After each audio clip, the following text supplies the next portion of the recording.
Preconceito é uma opinião que formamos das pessoas antes de conhecê-las, é um julgamento apressado e superficial e muito perigoso, pois ao invés de melhorar a nossa vida e da sociedade, acaba trazendo muitas situações complicadas e até mesmo violentas.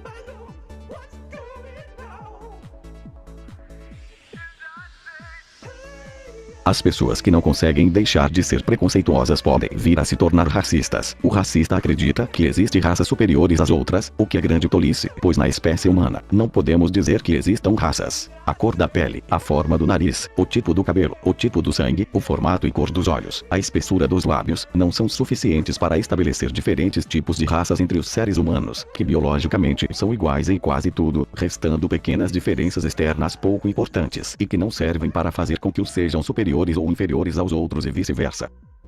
Esse menino fica passando na frente da câmera, essa lasca. Esse menino não tem pai não, é? Tem nada, o pai dele é um pistoleiro, velho. É lasca mesmo. Eu odeio negros. Acho minha raça superior à de qualquer outro. Ai, de menino. Oxi. Tipos de dança. A capoeira foi criada para o combate dos negros aos seus inimigos, porém os senhores de engenho não aceitavam a prática, assim teve que ser caracterizada como uma dança. Assim a capoeira é praticada até hoje, porém como uma dança. Religiões afro-brasileiras. Candomblé é uma das religiões afro-brasileiras praticada principalmente no Brasil, mas também em países adjacentes como Uruguai, Argentina e Venezuela. A religião foi desenvolvida no Brasil com o conhecimento dos sacerdotes africanos, que foram escravizados e trazidos da África para o Brasil, juntamente com seus orixás, sua cultura e seus dialetos, entre 1549 e 1888. Embora confinado originalmente à população de escravos, proibido pela Igreja Católica e criminalizado por alguns governos, o candomblé prosperou nos 4 séculos e expandiu consideravelmente desde o fim da escravatura em 1888. É agora uma das religiões principais estabelecidas, com seguidores de todas as classes sociais e dezenas de milhares de templos. Na cidade de Salvador existem 2.230 terreiros, registrados na Federação Baiana de Cultos Afro-Brasileiros.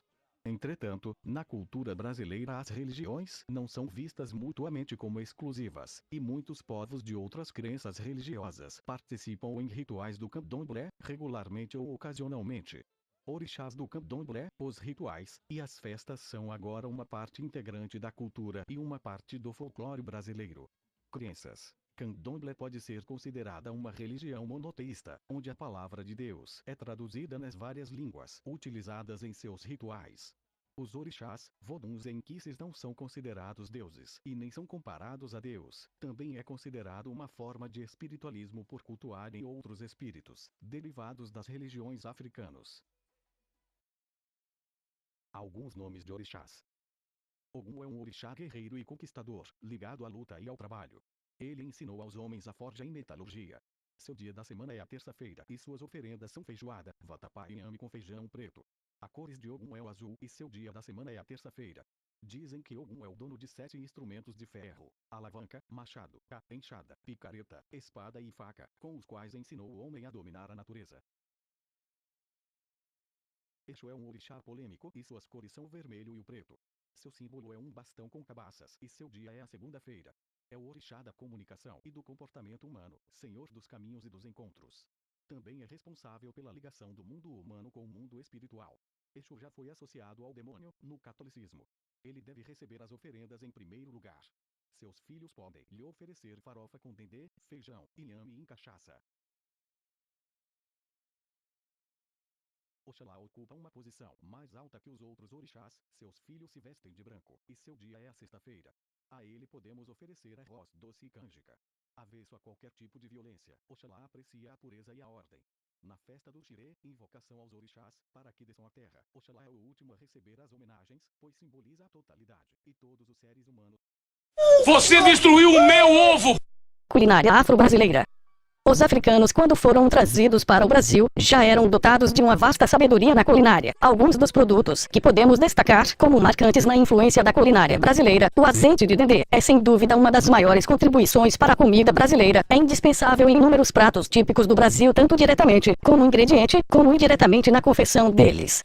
pratos tipicamente brasileiros, como a feijoada, fruto da adaptação do negro às condições adversas da escravidão, que com sobras de carnes juntamente com a sabedoria da culinária africana, já que vários foram os povos africanos que foram trazidos ao Brasil, daí vários conhecimentos culinários adaptaram-se àquela situação, resultando num dos pratos típicos mais apreciados em todo o país. Na culinária africana, não podemos deixar de mencionar a utilização de frutos do mar como parte da alimentação. A cozinha negra, pequena mas forte, fez valer os seus temperos, os verdes, a sua maneira de cozinhar. Modificou os pratos portugueses, substituindo ingredientes. Fez a mesma coisa com os pratos da terra. E finalmente criou a cozinha brasileira, descobrindo o chuchu com camarão, ensinando a fazer pratos com camarão seco e a usar as panelas de barro e a colher de pau. O acarajé é uma especialidade gastronômica da culinária afro-brasileira feita de massa de feijão fradinho, cebola e sal, frita em azeite de dendê. O acarajé pode ser servido com pimenta, camarão seco, vatapá, caruru ou salada, quase todos componentes e pratos típicos da cozinha da Bahia. A cocada é um doce tradicional da Angola e típico brasileiro feito à base de coco. O mais popular de todos os doces do Nordeste, se enquadra no rol dos bens históricos da doçaria nacional, vinculando-se aos momentos comemorativos da religiosidade. Cada dia mais a cocada ganha popularidade fora do país. O fato é que nem mesmo todos os brasileiros sabem sua origem. Por muito tempo houve uma crença disseminada de que a feijoada era um prato genuinamente pertencente à culinária brasileira. E mais que isso, houve uma narrativa, articulada a partir dessa crença, que dizia ter sido a feijoada um tipo de culinária, desenvolvido exclusivamente no âmbito das senzalas pelos escravos. Uau!